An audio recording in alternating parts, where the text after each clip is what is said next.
Hey guys, it's CS Joseph of csjoseph.life.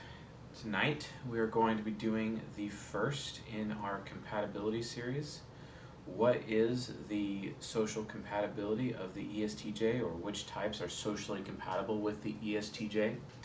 I always start with ESTJ with my various lecture series specifically focusing on the types. So with that, let's get started. So there is a rule with compatibility. It all stems from compatibility, well, sets of rules, okay, let's be honest. But one major rule of the few rules that we have for compatibility with the 16 types is that rule number one is it's about cognitive functions, right? Rule number two, compatibility is based on cognitive functions. Rule number two is the shortest distance between 2 points is a straight line. You have to keep that in perspective the entire time when you're watching this lecture or listening to this lecture on the podcast. The shortest distance between 2 points is a straight line. Now, if you remember, actually, in one of my previous lecture series, I talked about cognitive synchronicity. You can go in the playlist section and find cognitive synchronicity. That is actually the precursor series to compatibility.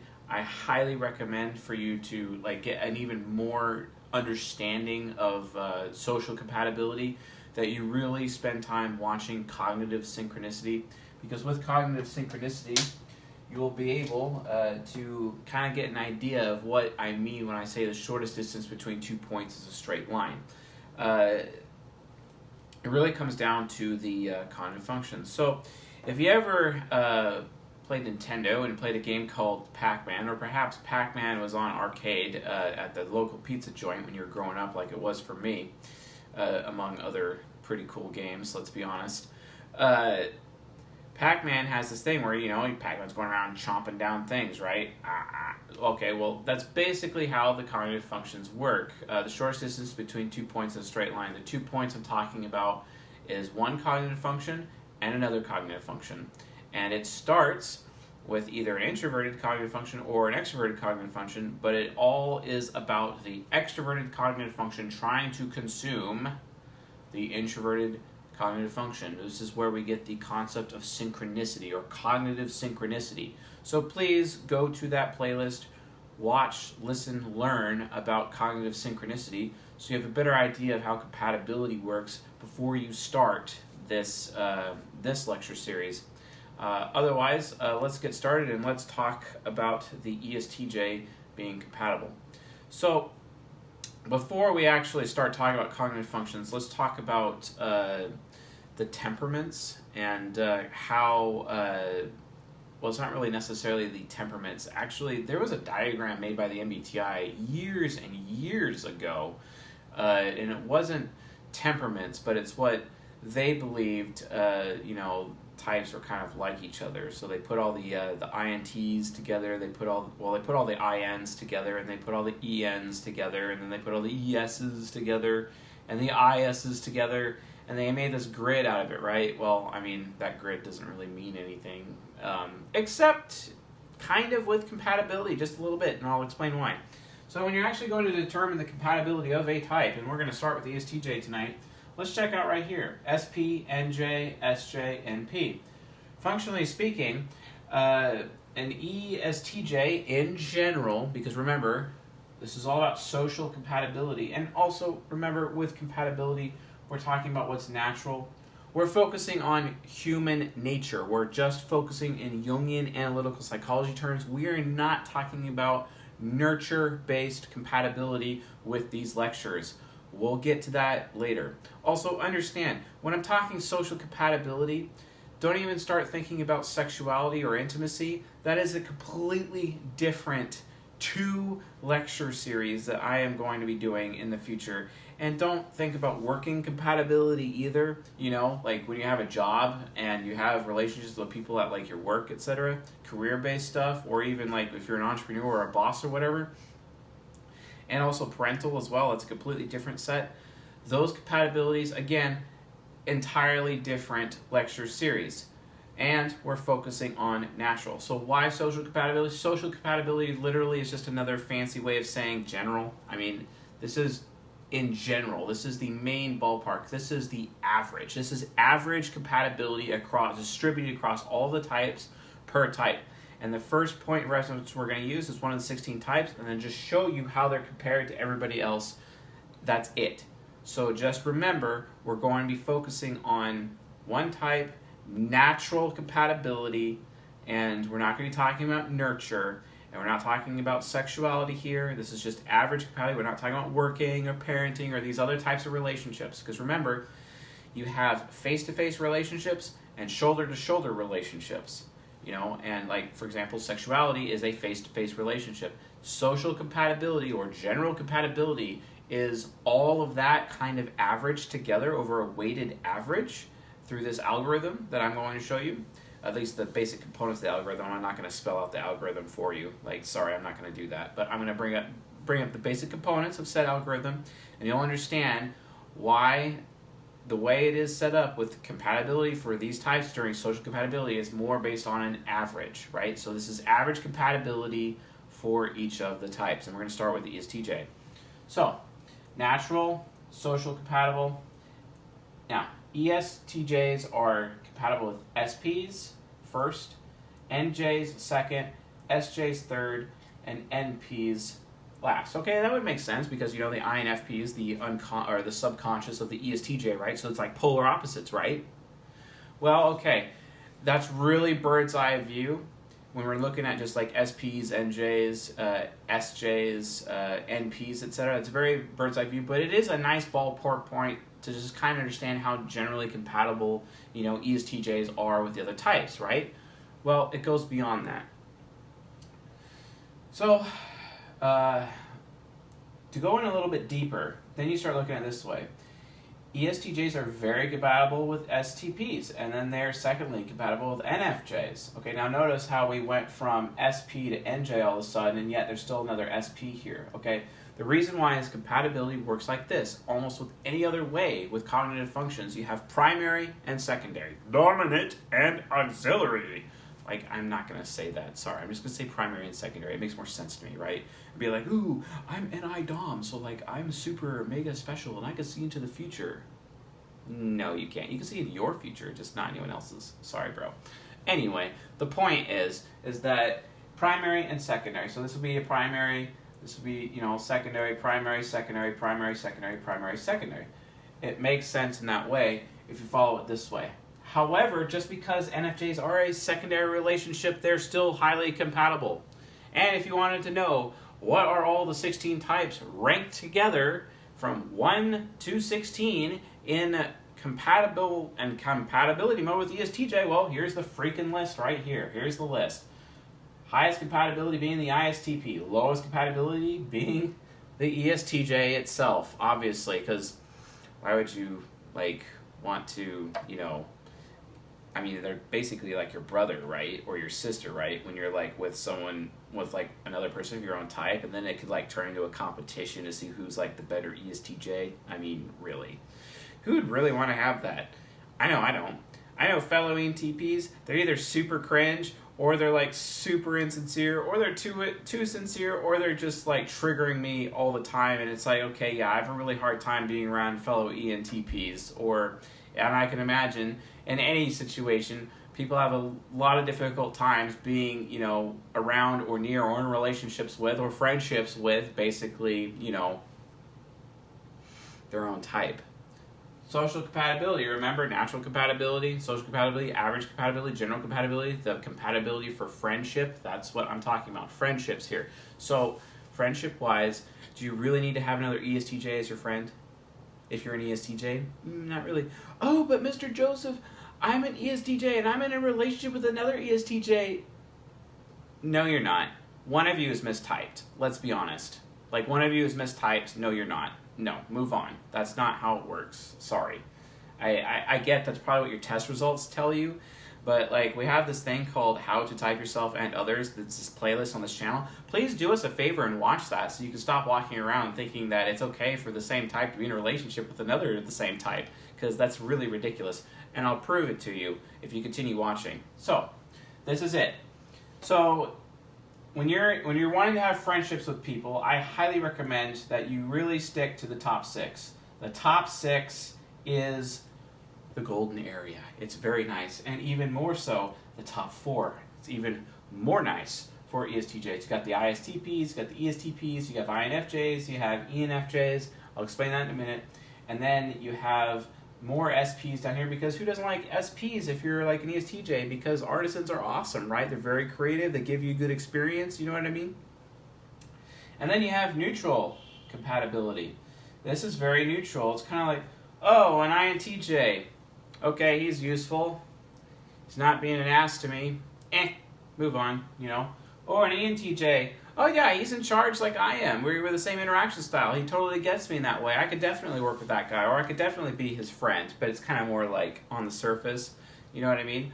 And then there's like the INTPs. Like, wow, that guy is really, really brilliant. I'm glad I can keep him around to help me, you know, to give me the facts, so I can always go to him, hey, what do you think about this? But then after I'm done, I'm just going to kind of keep him at a distance, because like, why do I'm not really interested in being around him, and he's not interested in being around me, so I'm just kind of like move on, you know what I mean? And then there's the ENTP, me, right? ESTJs, you know, they're either completely cringed out by ENTPs, or they're like, wow, someone of intelligence who's around and we can actually do stuff. But that's usually like a working relationship, you know, a shoulder-to-shoulder relationship. Do I actually have straight-up friendships with ESTJs? Maybe one time in my entire life, and that relation started out as a working relationship first. It wasn't like, oh, I was on the schoolyard, then I had an ESTJ friend. Like, that never happens. No thank you. Like, sorry, it's not going to. You have to have some other kind of relationship to reach friendship level. And this is friendship compatibility, because social compatibility. So based on that, from a just friends point of view, ESTJs and ENTPs, we're not going to start out friends just for the sake of being friends. We're probably going to start out with a working relationship first and then develop into friends. Don't forget, different kinds of relationships can be gateways into other kinds of relationships. We'll talk more about that later. And then you start getting down here where it becomes a negative relationship, because, you know, I mean, ESTJs, sure, they can be friends-ish, you know, but it's very surface level. It's not as deep. It's very shallow. Your friendships start to get really, really shallow. They're neutral here, but they're really shallow here, but they can be pretty deep relationships, deep friendships here. Especially when, you know, the ENFJ is trying to invite you to go on their hunting trip with all their friends, and they just want to make sure you're included, and you're like, hell yeah, I want to go, that sounds like a fantastic experience. And then the ENFJ is going to tell you, oh, by the way, we're going to be jumping out of a plane first. And then you're like, hell yeah, I'm all in. Come on. That's how it works. You know, this is the order of compatibility for friendship, also known as social compatibility. So, why? Why is it this way? Remember, the shortest distance between 2 points is a straight line, okay?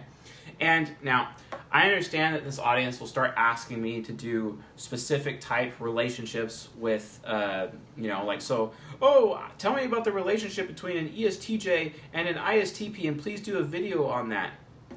Those are coming. Those lectures are coming, where I'm going to be doing specific types to compare, or in a relationship or a friendship with other specific types.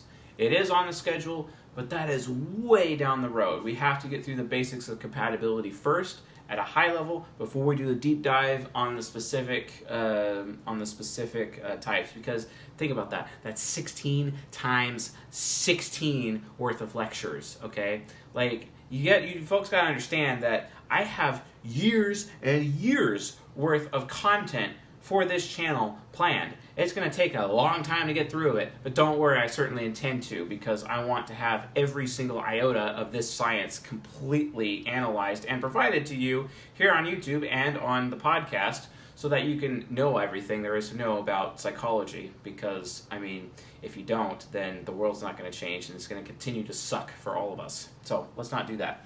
Anyway, so let's look at the rest of this insanely written board here. So I got these 4 types here. So this is the ESTJ relationship with the ISTP, ESTJ with ESTP, ESTJ friends with the INFJ, ESTJ friends with the ENFJ. And these are 4 positive relationships. These are basically the top 4 over here in this list. And these in the middle ESTJ plus INFP, ESTJ plus ENFP, ESTJ plus ISTJ, ESTJ plus ESTJ. That is the bottom four. So I am showing you the best friendship compatibility and the worst friendship compatibility for the sake of this lecture right now on this whiteboard. So let's talk about the best, right? The ISTP. They are shadow types to each other. But remember, the shortest distance between 2 points is a straight line. And check it out. There is a straight line between this person's hero and this person's hero. And remember, the extroverted function is trying to consume, Pac-Man style, the introverted function, because the introverted function is a source and the extroverted function is looking for the source. That's why when TE users are in a room of TI users, they feel smarter. And it is no different for the ESTJ. When the ESTJ walks in the room and there's a bunch of TI users everywhere, they just start feeling more intelligent. Why else do you think people like Tai Lopez, who have TE Child, are talking about reading books all the time? Because they just surround themselves with books and they just start feeling smarter because they're surrounded by books. Whether or not they read them or not is another thing. And you know what? Guess what? When they start reading and collecting all those reference points and all that knowledge, they actually become even more and more intelligent by the day because they're continuing to read. For example, TI is a source of thought. It is a source of intelligence. TE exists to categorize and organize it. It itself is not the source of thought. It is just observing and consuming the thought and organizing the thought, little tiny thought buckets, and then keeping those categorized and archived within their soul. Literally, it is an archiving system or a backup and replication system. Interesting, but mostly archive. Anyway, so ESTJ, ISTP, shortest distance between 2 points is a straight line. They're able to meet the ISTPs directly across the table. Ooh, you have some nice thoughts there. I'm going to eat it. Ooh, I want to give you an experience, or I want to show you this really cool thing that I'm building. So I'm going to give your SI an experience. But I kind of want to do this other thing right now. That's okay. You could do whatever you want, Mr. ISTP, because I have any child, and I want you to have the freedom to do whatever you want. Because when you're free, you're able to create amazing things and give me such a great experience. Okay, awesome. And then the ISTP, oh, I'm so afraid of making this ESTJ friend of mine feel bad, you know? And then the ESTJ is like, oh, I'm so afraid that I'm a bad person. Yeah, well, it's because the ISTP actually gives a good experience and makes the ESTJ feel better. And they're able to meet each other directly across because their cognitive functions match. Awesome, right? Same thing down here. I'm so worried that I'm stupid. I'm so worried that you're stupid. It's weird, you know? Or hey man, I'm worried about our, dude, are you sure you could like dress like that? Maybe like you should dress a little bit better. Oh yeah, you're right. I should probably take your fashion advice because, you know, you're very wise about, you know, fashion. Or, I never know what I want. Well, I don't know what you want either. But luckily for both of us, I know what I want, so I'm going to do it this way. Oh, thank God you know what you want, and that's going to encourage me to have a good experience because you know what you want, thank God. And then it's like, I don't care how I feel. Great, because I don't care how you feel either. Do you see where I'm going with this? ESTJs love ISTPs. They're like completely together. It's like freaking frack, you know what I mean? The problem is, there is actually a problem with this high level compatibility. They are so compatible, it's almost too compatible, because it can create conflict. Why? Look. TI is like, I think this, and then TE is like, you probably shouldn't think that. Well, why? Well, because I feel like I had this experience, and you don't want to have that experience. Well, you can't tell me what experience I don't want to do. You can't tell me what I can't want to do. Well, I'm just warning you because I see in your future that if you want to do this, you're going to end up having a really bad experience, and you're going to make me feel bad, and then you're going to feel stupid about it. You know what I mean? That's like the ESTJ talking to the ISTP in that moment. You know what I mean? It can create... They read each other so well. They can finish each other's sentences so well that it can actually create conflict because they're almost too compatible, right? So, but again, like... that gets into the nurture area of the nature, so, or, you know, outside of nature. So, nurturally speaking, if you find yourself in, this is called a shadow relationship, where you're basically in a friendship with your shadow, basically, because it's directly across. If you're in this relationship, and you find yourself in this relationship, it really comes down to, you better make sure that you both are on the same level, that you are equally yoked, and that you have a similar maturity level, because if you do not, your nurture will end up destroying the relationship, even though the nature is compatible. So be aware of that. That could be a problem. So, and that includes, so there's age, gender, maturity, ethnicity, traditions, customs, those types of nurture things. Even though they're naturally compatible with natural compatibility here, it could still cause a problem because they can read each other like a book. And they're and the ESTJs are well, you're not at my level. And then the ISTP's well, you're way older than me, you're way too controlling, or you're too young and you're not organized enough for me, etc. And there has to be a level of equally yoked to be able to have that friendship. But this is the highest compatibility for the ESTJ. Now, let's look at another relationship where that maturity can have some give and take. We'll talk about it. The ESTJ plus the ESTP. Another match made in heaven, because in as much as crazy compatible these people are, these are also super compatible. Why is that? Well, it's just like the ESTJ, ISTP. It's very similar, except if you notice, the functions are one down. This creates humility, because the hero's flying around and saving the world, but the parent can call out the hero and be dude, why are you flying around saving the world right now? There's a lot of collateral damage. Buildings are coming down. You're going to harm the children. And the hero's oh yeah, you're right. I shouldn't harm the children. The hero calms down, right? But the parent is still letting the hero save the world. Whereas this hero may not allow this other hero to save the world because this hero thinks that it can't. You know what I mean? There's a higher risk of conflict here, even though they're super compatible. There's less conflict here, but needs could be met more so on this side than on this side, technically, per se. It really depends. What does this mean? There's a lot more humility between, humility and respect and love and respect actually can take place really well in this relationship, because the TE is letting the parent be responsible. The SE is letting the parent be responsible, and vice versa. And same thing here. The FE child is really making sure that the ESTJ does not feel like a loser, and the NE child is really making sure to give the ESTP all the options in the world so that the ESTP always has options so it can know what it wants. That way the ESTP is not afraid of not wanting the wrong thing all the time and getting stuck in failure to launch syndrome, because the ESTJ prevents that for the ESTP. It is a fantastic relationship. I also highly recommend it. On top of this one, just make sure that your nurture is pretty matching here to really maximize the benefits of this super compatible relationship. But if your nurture is a little bit off, let's say one is more mature than the other, this relationship can actually get in the way of that. And because of the humility in the functions, and and differences in gender and differences in nurture, this relationship, even though it's number 2, it could actually have some pre-built-in safety against nurture disparity because of the pre-built-in humility amongst the functions, because they're always looking to the one above or below, etc. They're always taking care of the lower side, and they are covering the bases. Now, if there's weaknesses here, they can cover the bases, except the thing is that the ISTP or the ESTJ in this relationship may not necessarily internalize that they may be weak in some area when the other one is pointing it out. That's the problem. So just be aware of that here. Also, ESTJ, INFJ, very similar. The NE child is trying to eat the NI hero. The TE hero is trying to eat the TI child, etc.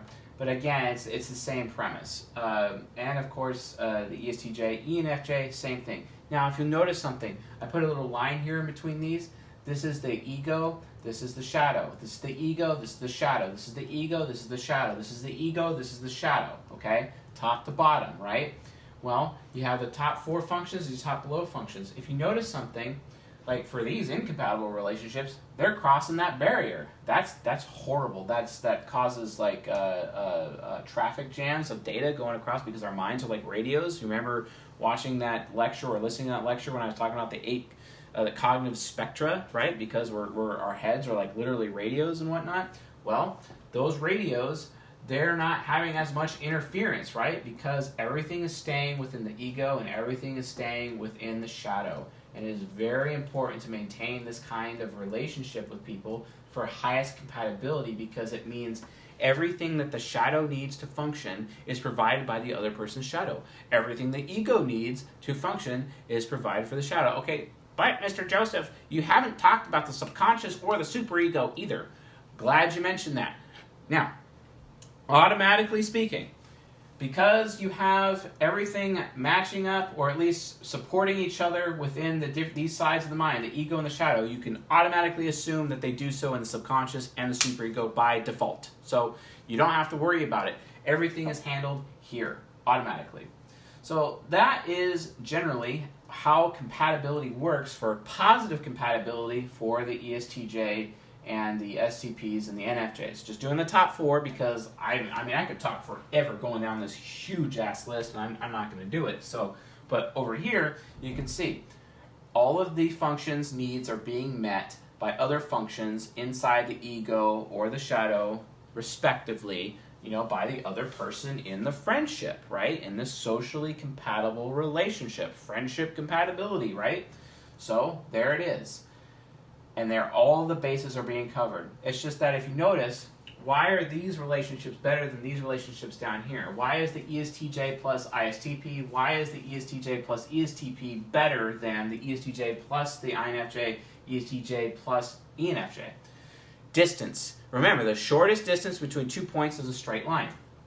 So if you're going hero to hero, that's less distance than going hero to inferior.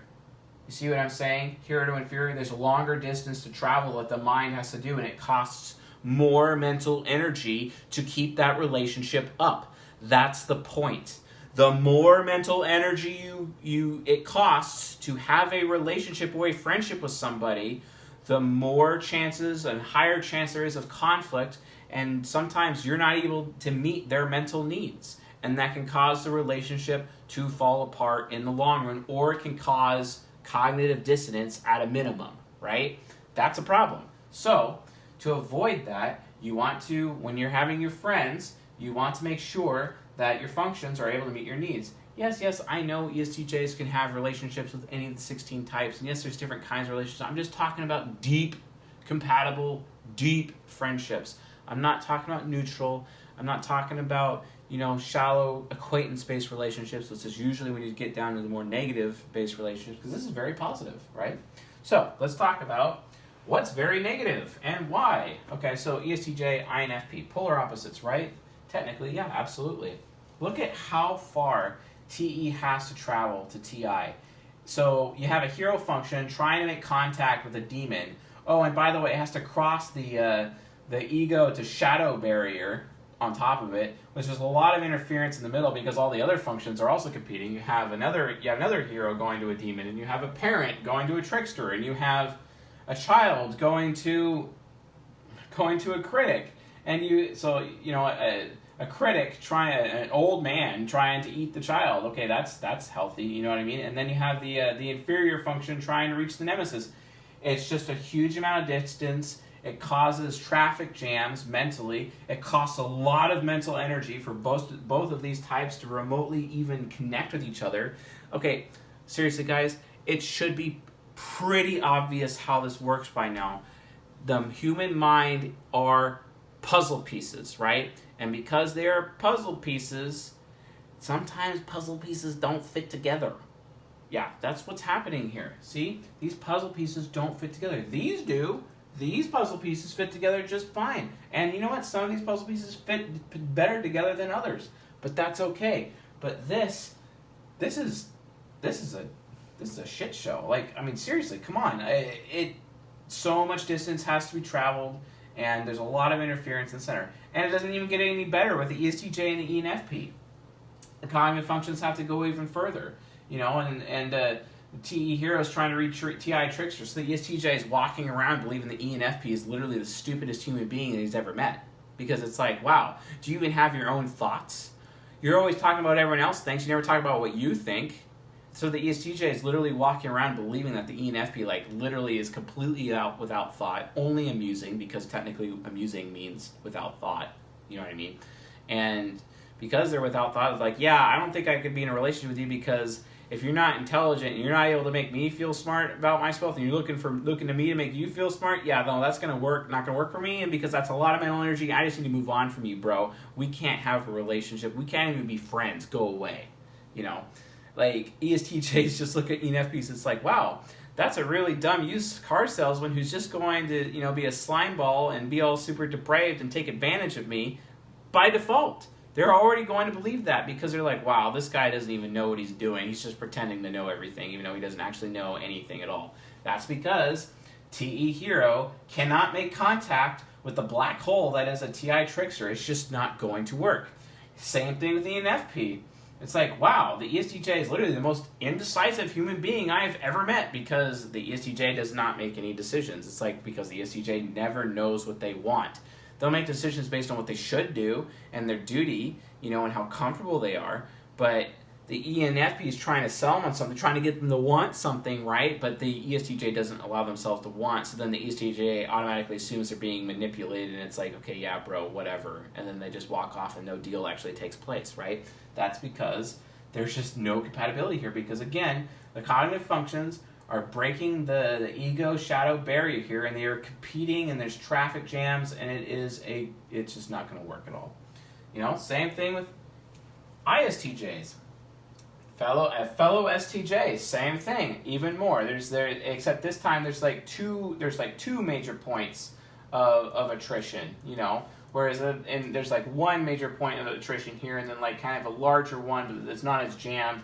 But there's two traffic jams to deal with on this one now, so this is great. I mean, extroverted thinking from the ESTJs trying to make contact with TI critic, and TI critics walking around looking at the ESTJ like, why aren't you verifying everything? I'm a better archiver than you are. And the ESTJ is like, no, but I have TE Hero, so I'm automatically smarter than you. No, you don't, you're too worried about being smart all the time, but I actually take the time to research and verify. It just gets into this like no, you don't really want to do that. And trust me, from personal experience, especially observing a working relationship between the ESTJ and an ISTJ, they equally loathed each other in one of the highest ways possible. I don't recommend that, especially in a working situation, because they just compete with each other. One's like so super process oriented, and the other one's like, you're taking it way too seriously, and the other guy's saying, well, you're not taking it seriously enough, and it just turns into a huge conflict. It's a total waste. So again, ESTJ, ISTJ.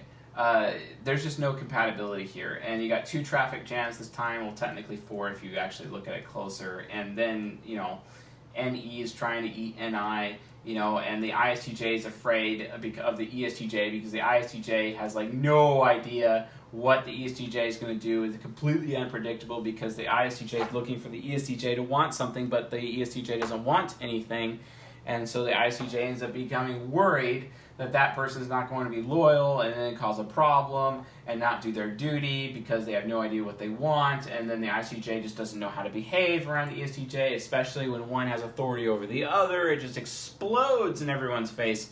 Not recommended to be friends. It turns into a competition super quick. And speaking of competition, look at this, the ESTJ plus ESTJ relationship, which is the absolute worst compatibility that there is. Look at all those traffic jams. It just turns into a giant griddle or a grill. You have all these cognitive functions trying to break the ego shadow barrier, and they're all doing it at the same time. And everyone has to travel max possible distance to everywhere they're trying to go, and it just gets even worse. 5 levels down or 4 levels down each time they're trying to go. Instead of like 3 levels down or 2 levels down, it can get even worse. So remember, shortest distance between 2 points is a straight line. But this is friendship compatibility, so there may be a little bit of disparity there, but that's because we're doing it over a weighted average. Remember, this list is created for an average based on other relationship styles, shoulder to shoulder, face to face, average together, and then you get friendship compatibility, which is the average. This is the average layout, or standard deviation. I'm not really good at math. I used to be. Anyway, ESTJ on ESTJ, that's just not going to work. Both of them are looking to the other to receive an experience, and they're both criticizing each other on, well, you shouldn't have that experience because you shouldn't ask that experience from me because, well, I don't want to give it to you, and I don't know what experience to give to you, and you just seem like you're asking too much. And then each ESTJ just looks at each other and just think that the other is selfish, right? And that the other is not as organized as they are, and it just turns into just conflict and competition, and it's just absolutely crazy. Even though technically you can have competition in the ESTJ ISTP relationship up here, but it is usually, almost always, 90% of the time, a friendly competition that contributes to the growth, the mutual growth of both people involved in the friendship. So, anyway, this is how compatibility, social compatibility, friendship compatibility works for ESTJs. So, if you found this lecture useful, educational, or enlightening, please subscribe to the channel here on YouTube or on the podcast, or both. That would be dope. Please leave a like as well. If you have any questions about social compatibility and friendship compatibility for ESTJs, please leave in the comment section and I'll do my best to answer your question. This is the first time I have ever talked about compatibility this deep with anybody, so this is very new and has taken a long time for me to develop this theory. So this is the first time I've ever actually revealed it to anyone. So there you go. We're going to be doing this for each of the types in the upcoming weeks for this series, this lecture series. So that'll be fantastic. Also, I've been keeping track of all of your video requests. I am getting them in the schedule, so don't worry about that. And if you have any, I'm caught up on everyone's emails, although I just saw an email come in right now, so I'll get to that. And thank you for your emails as well. I really appreciate them. I've been getting a lot of emails recently.